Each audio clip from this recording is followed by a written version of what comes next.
اور دکھ اور تکلیف دیتی، بد امنی نہیں تھی۔ وہ آرام کے ساتھ اٹھا، سکون اور طمانینت کے ساتھ اس نے صبح کا آغاز کیا۔ معافن فی جسدہ، اور اس کے جسم کو کوئی بیماری نہیں تھی، اللہ نے اس کو عافیت سے رکھا۔ وہ صحت کے ساتھ اور امن کے ساتھ بیدار ہوتا ہے۔ اندہ قوت یومہ، اور اس دن کی ضرورت کا کھانا اس کے گھر میں موجود تھا۔ یہ تیسری چیز اللہ کے محبوب علیہ السلام نے ارشاد فرمائی، فَكَأَنَّمَا حِيزَتْ لَهُ الدُّنْيَا بِحَذَافِيرِهَا، تو فرمایا کہ دنیا تمام تر پہلوؤں کے ساتھ، اپنی تمام تر خوبیوں کے ساتھ اس کے ہاں جمع ہے، یعنی اس کو پھر کوئی کمی نہیں ہے اگر اس کو یہ تین چیزیں میسر آ گئی۔ سب سے پہلی چیز کہ صبح اٹھا تو اس کے گھر میں امن تھا۔ انسان کی بنیادی ضرورتوں میں سے ایک ضرورت امن ہے۔ بد امنی، بے چینی اور معاشرے کے اندر پھیلا ہوا انتشار، یہ بہت اذیت ناک ہوتا ہے، اور اگر انسان کو اپنی جان کا بھی خطرہ ہو تو اب مجھے آپ بتائیے کہ باقی چیزیں تمام کی تمام میسر بھی ہوں تو ان سے تلذذ تو حاصل ہی نہیں کیا جا سکتا۔ تو انسان کی بنیادی ضرورت امن ہے، اور پھر اگر صحت نہیں ہے تو ڈھیر ہوں دولت کے تو وہ کس کام کے۔ اور تیسری بات کہ انسان کے پاس صحت بھی ہے اور امن و امان میں بھی ہے، لیکن کھانے کو ایک دن کی روزی بھی نہیں ہے، تو ظاہر پیٹ تو تقاضا کرتا ہے۔ بھوک جب ستاتی ہے تو انسان اس کے لیے بے چین ہو جاتا ہے۔ اب کوئی شخص صبح جب بیدار ہوا تو تینوں چیزیں اسے میسر تھیں۔ ایک تو امن و امان کی صورتحال تھی، دوسری چیز ارشاد فرمائی کہ وہ اپنے جسم میں کوئی بیماری نہیں پاتا تھا، خیریت کے ساتھ اٹھا، عافیت کے ساتھ بیدار ہوا، اور تیسری بات ارشاد فرمائی کہ اس کے پاس ایک دن کا کھانا موجود تھا۔ تو فرمایا کہ اس کو دنیا کی کوئی کمی نہیں ہے، وہ شکوہ نہ کرے کہ میرے پاس کچھ ہے نہیں۔ یہ تینوں چیزیں مل گئیں تو اللہ نے اس کی جھولیاں بھر دی ہیں۔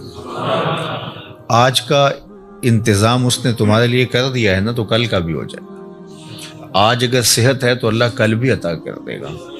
آج اللہ جل شانہ نے امن اس کے لیے میسر فرمایا ہے تو کل کا دن بھی اس سے توقع رکھنی چاہیے کہ ایسے ہی گزرے۔ تو یہ تین چیزیں اگر میسر ہیں اور پھر بھی انسان شکوے کی زبان کھولے تو وہ اس کو ناشکرہ کہا جائے گا، اور اگر کوئی ان چیزوں کے میسر آنے پر اللہ کا شکر گزار ہو اور اس کا سر اللہ کے حضور شکرانے میں جھک جائے تو اللہ اس کو اور زیادہ رحمتوں سے نوازنے والا ہے۔ تو یہ ایک تو اس حدیث میں ہمیں توکل سکھایا گیا، اللہ تعالیٰ جل شانہ پر راضی رہنے کا سبق دیا گیا، خام خواہ ہمیں واویلا کرنے سے منع کیا گیا۔ آپ اپنی سہولت، اپنی طاقت کے مطابق رزق کمانے کے اندر مشغول رہ سکتے ہیں، لیکن اپنے آپ کو اتنا تھکا لینا اس کے لیے کہ زندگی ہی تلخ ہو جائے، یہ کوئی دانش مندی نہیں ہے۔ آج کی تاریخ میں جو ہمارے ساتھ جڑی ہوئی ضرورتیں ہیں ان میں سے بہت ساری ضرورتیں ایسی ہیں کہ جو خود ساختہ ہیں، وہ ہماری ذاتی طور پہ خود ساختہ جڑی ہوئی چیزیں ہیں یا معاشرت نے خود ساختہ چیزوں کا اتنا بوجھ ہمارے اوپر لاد دیا ہے کہ وہ ہمیں کرنا پڑ رہا ہے۔ اگر معاشرہ اللہ کے رسول صلی اللہ علیہ وآلہ وسلم کے بتائے ہوئے طریق کے مطابق سادگی اختیار کرتا ہے اور میانہ روی کے ساتھ وہ زندگی بسر کرتا ہے تو ان حالات کے اندر بھی زندگی تلخ نہیں ہے، لیکن چونکہ ہم دیکھتے ہیں دوسروں کو اور ان کی دولت، ان کا مال، ان کو میسر نعمتوں کے ساتھ اپنا موازنہ کرتے ہیں اور پھر اپنے آپ کو خام خواہ تھکانے لگ جاتے ہیں اور ایک اذیت میں مبتلا ہو جاتے ہیں۔ تو فرمایا کہ جس کو اس حال میں صبح ملی کہ وہ امن و امان میں تھا، اس کے جسم کو کوئی بیماری نہیں تھی اور اس کے پاس اس دن کا کھانا موجود تھا، تو اللہ تعالیٰ نے گویا اس کو دنیا کی ساری نعمتیں عطا کر دی ہیں۔ یہ نصیب ہو گیا تو وہ اللہ کا شکر بجا لائے۔ حضرت عبداللہ بن عمر بن عاص رضی اللہ تعالیٰ عنہ سے مروی ایک روایت جو امام مسلم نے اپنی سند کے ساتھ روایت فرمائی ہے کہ ان رسول اللہ صلی اللہ علیہ وآلہ وسلم قال، اللہ کے محبوب علیہ الصلاۃ والسلام نے ارشاد فرمایا، قد افلح من اسلم، فلاح اس نے پائی جس کو اسلام کا نور نصیب ہو گیا۔ سب سے بڑی دولت جو ہمیں اس دنیا کے اوپر عطا کی گئی ہے وہ ایمان کی دولت ہے، اور سب سے بڑی دولت جو ہمیں آخرت میں عطا کی جائے گی وہ دیدار الہی ہے۔ جو اس دنیا میں اسلام سے، ایمان سے محروم رہا تو وہ حقیقی محروم ہے۔ ہوا میں اڑے، چرخ پہ جھولے، دنیا کی ساری مال و دولت کا مالک بن جائے اور عالی منصبوں کے اوپر فائز المرام رہے، دنیا اس کو سیلوٹ کرے، عزت وقار کی مسند پہ بیٹھا ہو، دنیاوی اعتبار سے وہ ہواؤں میں اڑتا پھرے، لیکن اگر اس کا سینہ ایمان کے نور سے خالی ہے، کوڑی مول نہیں اس کا، تو سب سے بڑی دولت اس دنیا کے اوپر جو حضرت انسان کو دی گئی ہے وہ اسلام ہے، ایمان کی دولت ہے۔ تو اللہ کے محبوب نے فرمایا قد افلح من اسلم، فلاح اس نے پائی جس کو اسلام مل گیا۔ اللہ اکبر۔ یہاں لفظ جو استعمال کیا گیا ہے وہ افلح ہے، یعنی وہ کامیاب ہوا۔ فلاح کا لفظ جو ہے یہ بہت جامع لفظ ہے، اور ہم سب لوگ اس لفظ سے اچھی طرح آگاہ ہیں، شناسا ہیں۔ ہر روز ہمیں ہر نماز کے لیے پکاری گئی اذان میں 2 مرتبہ دعوت فلاح دی جاتی ہے، حی علی الصلاۃ، حی علی الفلاح۔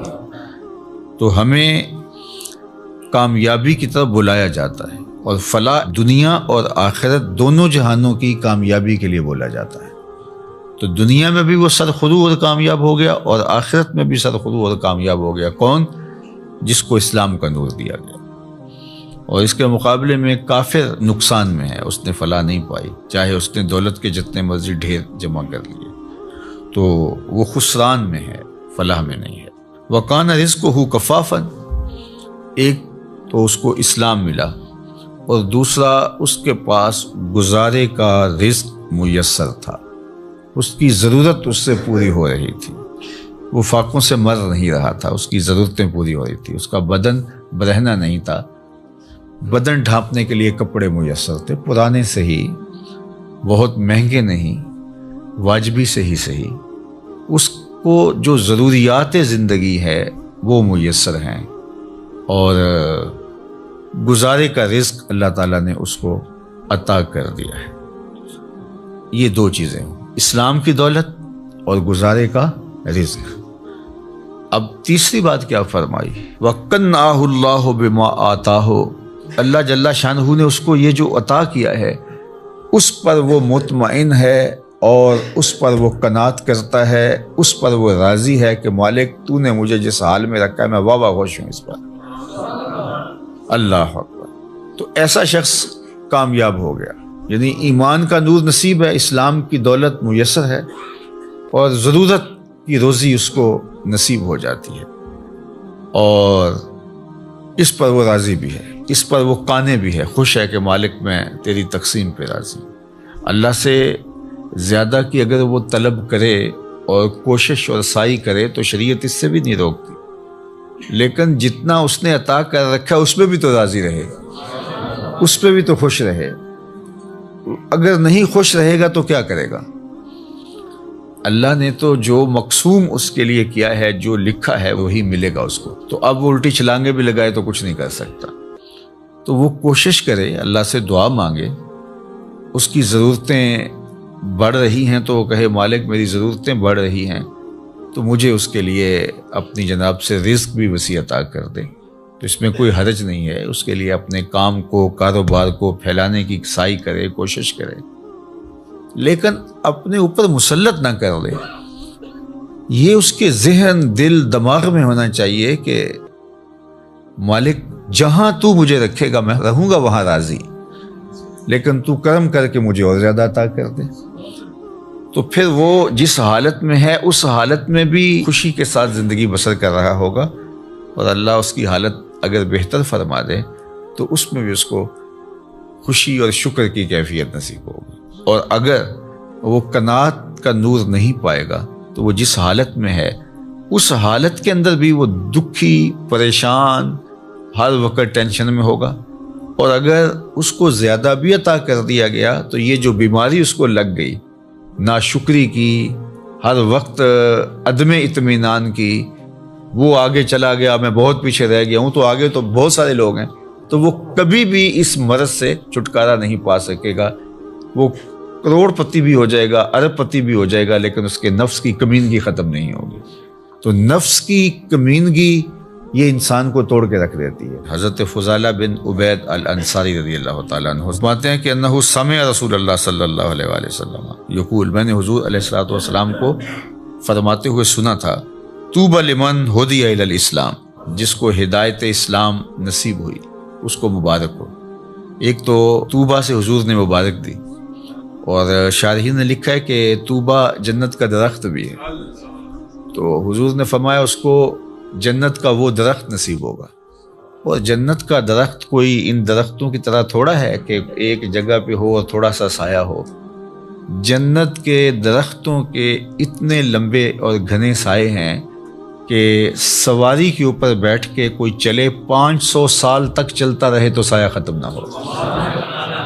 تو جس کو جنت میں ایک درخت بھی مل گیا تو اس کو جاگیریں مل گئیں، اللہ اکبر۔ اور جس کو پھر باغات ملیں گے تو وہ اس کی پھر کیا نعمتیں ہیں۔ تو حضور نے فرمایا طوبہ، یعنی ایک تو اس کو جنت کا درخت طوبہ نصیب ہو، یا پھر اس کو مبارک ہو، لمن ہدی الی الاسلام، جس کو ہدایت اسلام دی گئی، وکانا عیشہ کفافن، اور اس کی زندگی کفایت کی تھی، جو ضرورت تھی اس کی وہ ہی پوری ہو رہی تھی، بس گزارا ہو رہا تھا، محتاج نہیں ہوا تھا، کسی کے آگے ہاتھ پھیلانے کی نوبت نہیں آئی تھی، لیکن بہت زیادہ بھی نہیں تھا، بس گزر اوقات ہو رہی تھی۔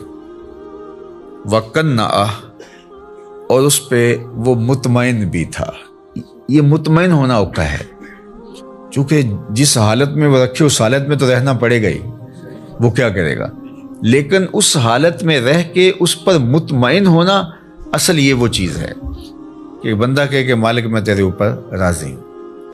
اور اگر کوئی بندہ اللہ کی اس تقسیم پہ، اس کے دیے گئے پہ راضی ہو جاتا ہے، تو اللہ کے محبوب کا ایک اور فرمان ہے جو سیدنا علی المرتضیٰ رضی اللہ تعالیٰ عنہ سے مروی ہے، کہ جو اللہ کے دیے گئے تھوڑے رزق پہ راضی ہو گیا، اللہ کے محبوب فرماتے ہیں اللہ اس کے تھوڑے عملوں پہ راضی ہو جائے گا، کہ بندے تجھے ضرورت بھی تھی اور پھر بھی تو میرے دیے پہ راضی ہو گیا، تھوڑے پہ راضی ہو گیا۔ دیکھو اللہ کے ہاں کیا کمی ہے، تھوڑا دے دے یا زیادہ دے دے، لیکن اگر وہ تھوڑا دیتا ہے تو وہی جانتا ہے کیوں دیتا ہے، اور اگر وہ زیادہ دیتا ہے تو وہی جانتا ہے کیوں دیتا ہے۔ بعض اوقات ایسے لوگوں کو اتنا فراواں مال دیا ہوتا ہے کہ بندہ کہتا ہے کہ یار اس کو اتنا مال ہے، اس کو پتہ بھی نہیں ہوتا، نہ اس کے پاس کوئی فہم ہوتا ہے، نہ اس نے کوئی منصوبہ بندی ہوتی ہے، تو وہ جس طرح چھت پھاڑ کے دینے والا معاملہ ہوتا ہے۔